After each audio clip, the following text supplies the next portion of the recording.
સેવાભાવી સંસ્થા શિશુ વિહારના ઉપક્રમે જરૂરિયાતમંદ વિદ્યાર્થીઓને સ્કૂલ કીટ વિતરણનું આયોજન। ભાવનગરની સેવાભાવી સંસ્થા શિશુ વિહારના ઉપક્રમે સતત 14મા વર્ષે 1700 ગરીબ વિદ્યાર્થીઓને સ્કૂલ કીટનું વિતરણ કરાયું છે।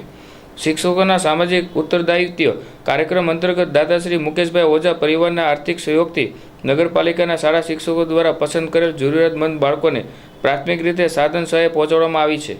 આ ઉપક્રમે રામકૃષ્ણ મિશનના અધ્યક્ષ સ્વામી શ્રી નિખિલેશ્વરાનંદજી મહારાજની ઉપસ્થિતિમાં મુકેશભાઈ ઓઝાનું નાગરિક અભિવાદન કરવામાં આવ્યું હતું।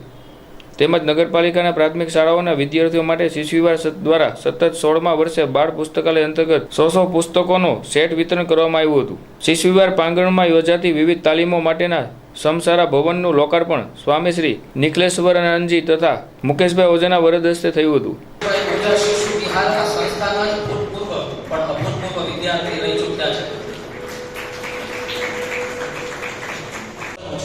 સર્ચ કરી શકો છો। જોરદાર તાળીઓના નિનાદ સાથે તમને બતાવીએ।